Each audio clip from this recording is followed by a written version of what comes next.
आपने अपने केसेस तो पहले हफ्ते में खत्म कर दिए, अपना नाम तो ईसीएल से पहले हफ्ते में निकलवा दिया। इमरान खान इससे ज्यादा हमें दे रहा था। यहाँ पर बैठने वालों के ऊपर कुछ कोई सुरखाब के पर लगे हुए हैं कि ये आदम एतमाद और ये जो नया रिजीम यहाँ पर आई, अब मैं यहाँ पर किसको सुनाऊं? यहाँ कौन है मुझे जवाब देने के लिए? ना वजीर दाखिला बैठे हुए हैं, ना मुस्लिम लीग उनका और कोई लीडरशिप यहाँ पर बैठी हुई है। ये हुकूमत इस तरह चलती है। 27 नवंबर को सुबह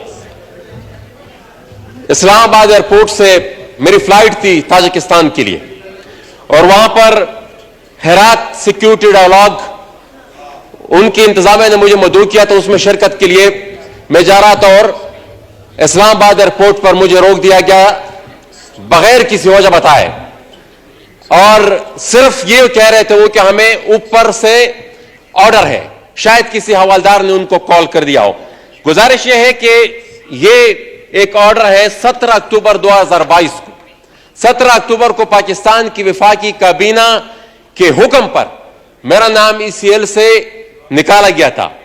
अब उसके बाद 27 नवंबर को जब मैं जाता हूं एयरपोर्ट पे, वो कहते हैं कि आप नहीं जा सकते, और उसके बाद मैं ना जा सका, वापस आए। उसके खिलाफ मैंने प्रिविलेज मोशन भी जमा किया, और आपसे गुजारिश है कि उस मोशन को आप, मैं तो समझ रहा था कि आज वो एजेंडे पर हो गया, एजेंडे पर नहीं, लेकिन वो सबमिट हो चुका है, उसको काइंडली आप प्रिविलेज कमेटी में भी भेज दें।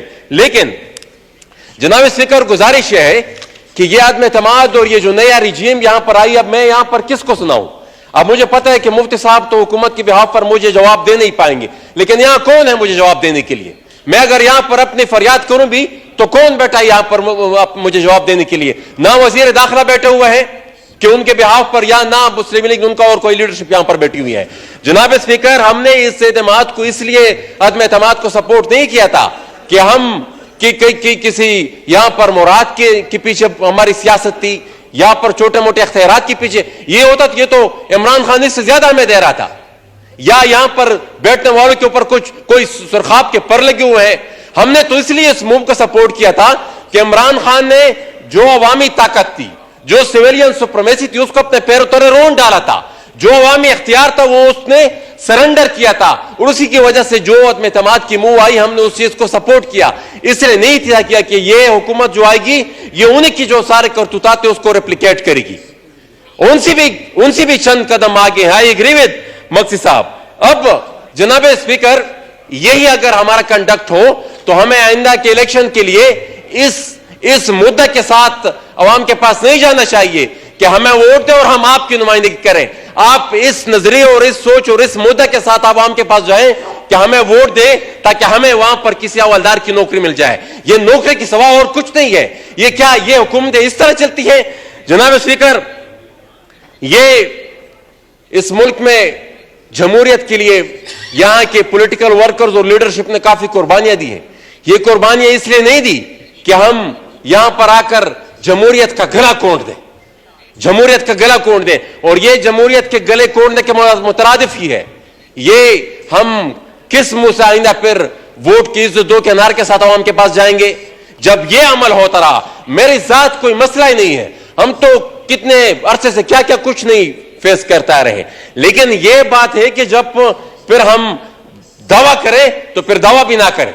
जब हम बात करें और पब्लिक के पास जाएं कि वोट को इज्जत दो के लिए आप हमें सपोर्ट करें, और फिर जब हमें वो इख्तियार हमारे पास आता है तो फिर कंडक्ट हमारा फिर यह होता है। और जनाब स्पीकर, मैं मजीद तो नहीं ज्यादा कुछ कहना चाहता, मैं सिर्फ यही कहना चाहूंगा कि ये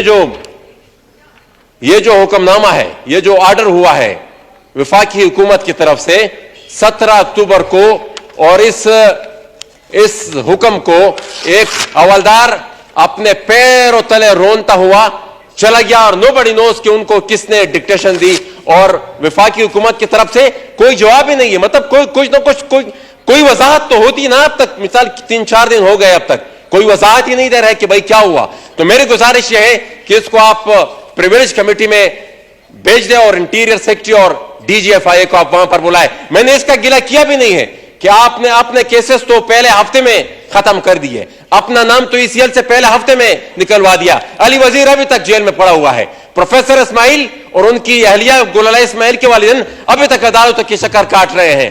तो ये शायद फिर ये इनकलाब जो आया था, ये जो तब्दीली आई थी, या फिर शायद ये एक सूबे के लिए थी। बहुत शुक्रिया जनाब स्पीकर। Thank you.